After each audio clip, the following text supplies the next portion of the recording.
Welcome to Dicko's Evil Movie Reviews. The most evil movie review show on the internet. Ain't that right, fuckface? That's fucking right. How you doing? I'm pretty good. Jazzed about this show? You ready? I'm ready. Let's get them. Today we have a special show because I'm going to talk about my 3 favorite movies of all time. Now, for a movie not like me, that's kind of hard because I like about a zillion movies, so figuring out exactly the top 3 is difficult. But I finally cracked the code. I found the system. It's not which ones are the best movies. It's not what has the best actors, best effects, best story, any of that. It's whatever you end up watching the most. For some reason, these movies compel you to watch them over and over and over and over and over until you can say practically every line. And so, without further ado, here are my top 3 all-time favorite movies. Number 1. Drum roll, please, fuckface. Is that a drum roll? Yeah. Is that what a drum sounds like to you? Yeah. Okay. Drum roll. Number 1. Dune. Dune, the movie, combines several of my favorite things. It has my favorite producer that ever lived, the great and incomparable Dino De Laurentiis, although technically his daughter produced it, but it was still him. The little Italian man with big dreams. He produced Flash Gordon, Danger Diabolic, Barbarella, Death Wish, Orca, 70s King Kong, Conan the Barbarian, and Dune. just to name a few. Look him up on IMDb. That man was a machine. He was a larger-than-life character with a passion for movies and a dramatic flair for selling them. There will never be another Dino. 2. One of my favorite all-time directors, David Lynch.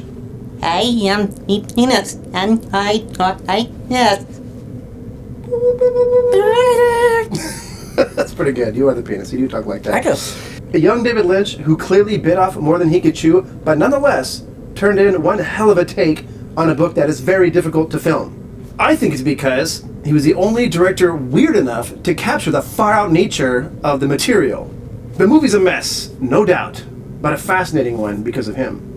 And another of some of my favorite things that the movie Dune combines, it's also my favorite book. Dune is without a doubt the greatest science fiction book ever written. It is a dense, yet somehow easy to digest tale that touches on numerous elements of man's past, present, and possible future. And on top of all that, it has one of the greatest casts of character actors ever compiled.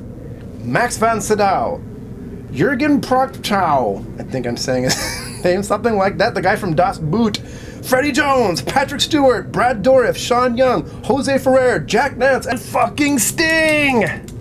When the toy has this like cool hand job action, like, hey, yeah, but he can actually give 2 guys a hand job at the same time. If you really, I mean, he does that in the movie a lot. That was part of his role, was giving the Baron Harkonnen hand jobs.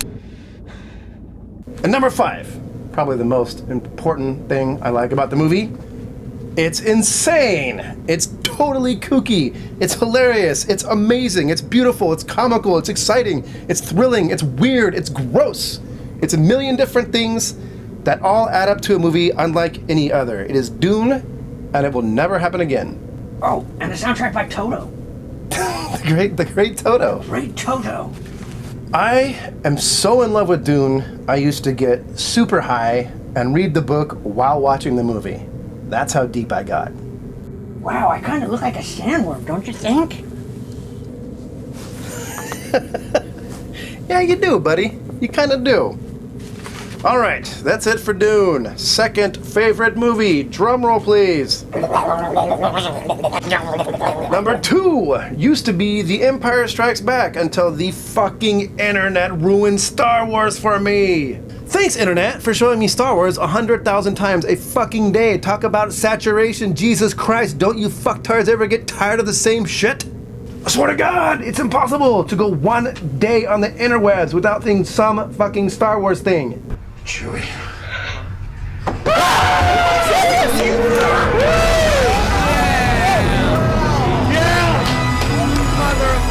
I used to love that movie. I used to quote that movie. Now I don't even want to fucking see it. Also, get over Batman! Fuck! There's so much stuff out there you could be into! Stuck on 2 things! My advice, get off your ass and do some fucking exploration. Stop reading shithead sites like IO9 and the fucking godawful Nerdist and get out there and look into the world of nerdery. There's so much amazing stuff. You just open your eyes and do a little bit of work. Since that's gone from the list, the new number 2 is... Starship Troopers! Which does not have a cool theme song like Dune. Is there even a song in Starship Troopers? Oh, Mozzie Star, I think, shows up randomly in one scene, briefly. Anyway, Starship Trooper, Paul Verhoeven at his finest. Starship Troopers is a brilliant satire on so many things. Violence in the media, the internet, Mormons, militarism, fascism, propaganda, and much more. It's also a fucking epic bug-blasting movie, a great action movie with special effects that still look good today. I was looking at other movies from that era, and the CG's a little dicey at best, but this movie, for the most part, all the CG holds up remarkably well for how old it is. And it has lots of super gross gore with bugs dismembering body parts and then tossing them all over the place. Let it go, man. Just gotta let stuff go, buddy. Oh, man. And it has beautiful spaceships! Some jaw-dropping scenes with wonderful models that look so much better than CG. The kind of stuff every sci-fi nerd really wants to see but rarely gets to. Especially the scene with 2 huge ships slowly careening into each other and then merging into a giant ball of destruction. It's fucking beautiful. Question, fuckface. Fish. Why aren't there more science fiction movies with gigantic ships blasting each other, blowing up, and crashing into each other? Where is that stuff? I don't know. How come people are watching Fast and the Furious 17 and there's no fucking gigantic ship blowing each other up movies? Where are those at? What That'd be happened to that? kind of weird in that movie. I wouldn't. Doesn't exist. That's a very underused genre. Yeah. And it has future football!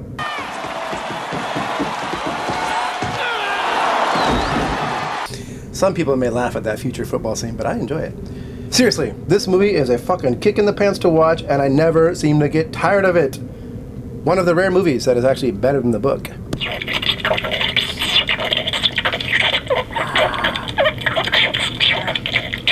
The brain bug was played by your cousin? Wow! Do you think you can get me an autograph?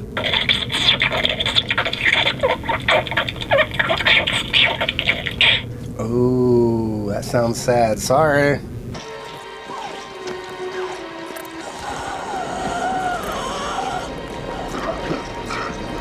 Number 3! It's the Deadly Hook, also known as the Deadly Sword, or by the title card, the Deadly Svavd. Being a big fan of kung fu movies and wacky movies in general, I think I'm an expert enough to say this is probably the wackiest and funniest kung fu movie ever fucking made. It's got the wackiest and most memorable English dub I've ever heard, and it has become a language my friends and I continue to use to this day. Here's the intro! Among the 18 deadly weapons, this one ranks 7th. It's the famous Deadly Hook. And it's a fatal weapon. It's really terrible. It's really terrible. It is really terrible. Fuckface! What is the Deadly Hook about? I don't know. I mean, I sort of know. I've seen it a million times. It's kind of hard to tell. The story's just a fucking mess. It's kind of hard to figure out what's going on. Something about a guy's dad who kills someone with a deadly hook, and there's stolen money, and a guy who wants to be reunited with his lover, and stuff like that. That sounds right to me. My guess is they didn't actually have a decent translator, and so they sort of made up a bunch of stuff like this. Hurt me? Want to hurt me? Why you want to hurt me? Huh? The movie is also filled with hilarious characters, including the bad guy, Master Tit. They know I can kill everybody. The others can't kill. It also has a hilarious, fat, obsequious guy. I always regard this as one of my best achievements, that my garden is chosen. Wacky assassins who get their messages by dogs that make weird noises that don't sound like dogs.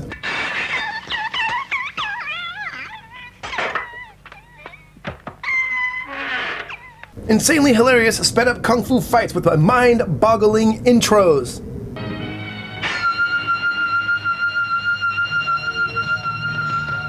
What an excellent sword you have! It's so smooth, yet poisonous. It's so unique, and yet fatal. Where now is your magic sword? It's here! It's a fine sword. Good. Let's see whose sword is better one.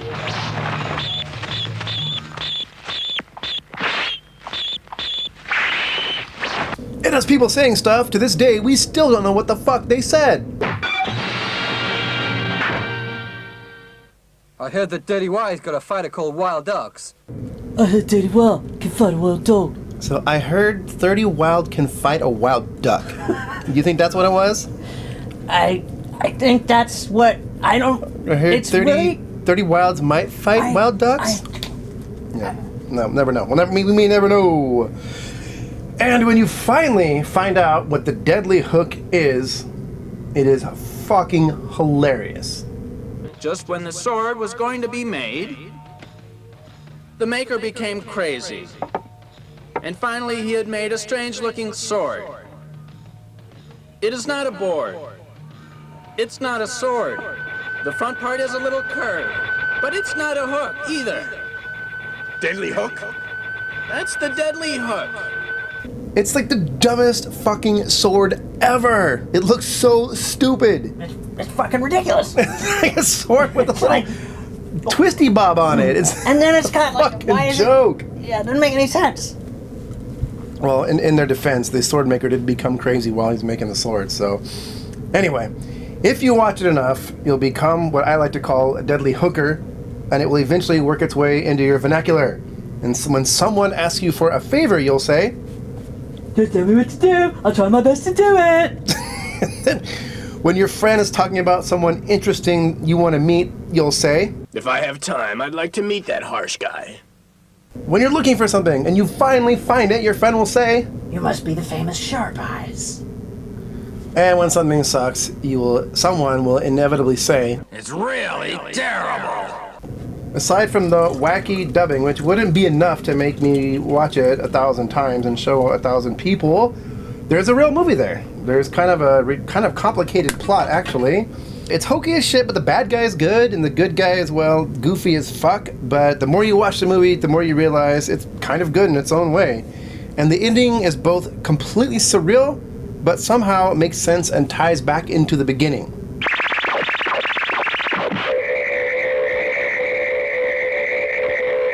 It's quite a film, and I guarantee you'll be laughing your fucking head off when you watch it. Hey, when's Master coming back? Master is back! It was a very special movie, and Hey, what are you guys doing down here? Mom, we're right in the middle of a fucking show. Can you just leave us alone? Hey, so long as you live in my basement, I can do what I want. You don't tell me what to do. Is that fuckface I see? Hey, fuckface, how have you been, sweetie? Oh, hi, Doreen. Are you drunk again? Jesus Christ, that's the 5th time this week. Hey, fuckface, remember that time? Shut up, Doreen! What time? Did something happen between you two? Oh, yeah, I remember like it was yesterday. I was... Shut up!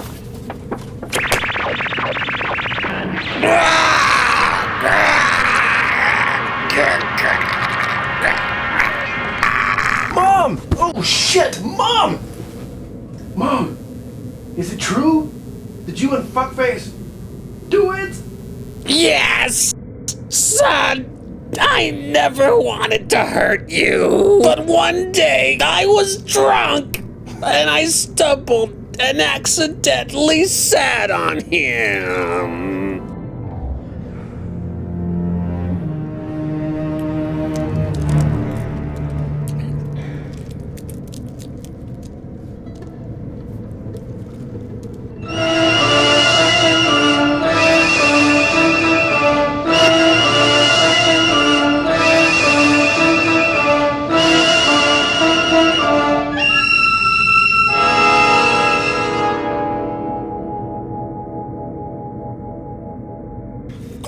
gross! You fucked my mom? How could you, fuckface?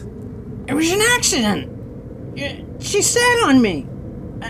I didn't do anything. The first time. Jesus! It happened more than once? Your mom's pretty clumsy, man. Does this mean you're my father? No, honey! Gene Shalit is your father, not fuckface! Gene Shalit? That's where you got your super movie critic powers from. That explains why I can do such a good impersonation of him. One of the best movies I've feather seen. It's a lark. Director Alejandro Gonzalez has laid a golden egg. I don't have much longer. Can I talk to fuckface? Police! We've heard reports of a disturbance. Open up right now. This is the police. Oh, shit! They're onto us! Fuckface! Grab what you can! Let's get out of here!